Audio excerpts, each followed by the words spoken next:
Next mod for the Integra, we're going to be installing Hone's Geometry Correction Kit. Comes with this bracket that goes to the rear trailing arm, which I'll show you how to install. Super easy. And then these guys, extended ball joints for the front. These are ridiculously easy to install. All you have to do is press out the old ones, press in the new ones. But let me show you how to install this guy because this is the most, I guess, intricate part. So let's go.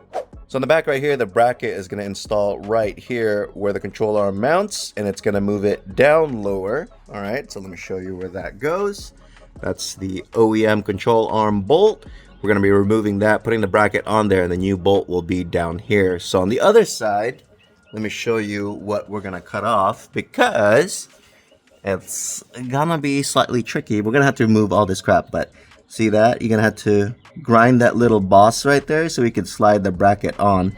So we have to remove everything in this area right here. The brake caliper, all the little covers and all that jazz, and the ABS sensor. And then you can grind down the nub right here, that little stud. And then the bottom here as well, so we can clear the collars right there. So now you just take this guy and you slide it up and everything should line up. They provide you with new bolts to go up here and then on this side, and then we have to drill another hole right there, which is super easy because you just got to get this parallel with the caliper bracket right here. Slide this guy on. Okay, get these bolts put in the inside, nuts on the outside, same thing on the other side.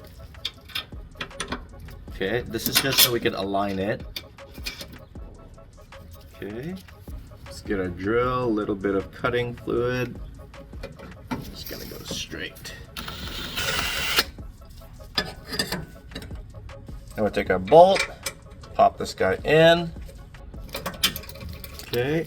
Here's the whole assembly put together. Car's buttoned up, caliper, all the shields, all that stuff's in place. All the collars are installed, torqued to about 35 to 40 foot-pounds. So yeah, super easy to do this. The hardest part, I guess, is, you know, doing the grinding on the other side. And as you can see, everything fits perfect. All the nuts and bolts are on there. So just make sure that you torque that to about 35 to 40 foot-pounds and you should be good. This took about 30 minutes or so.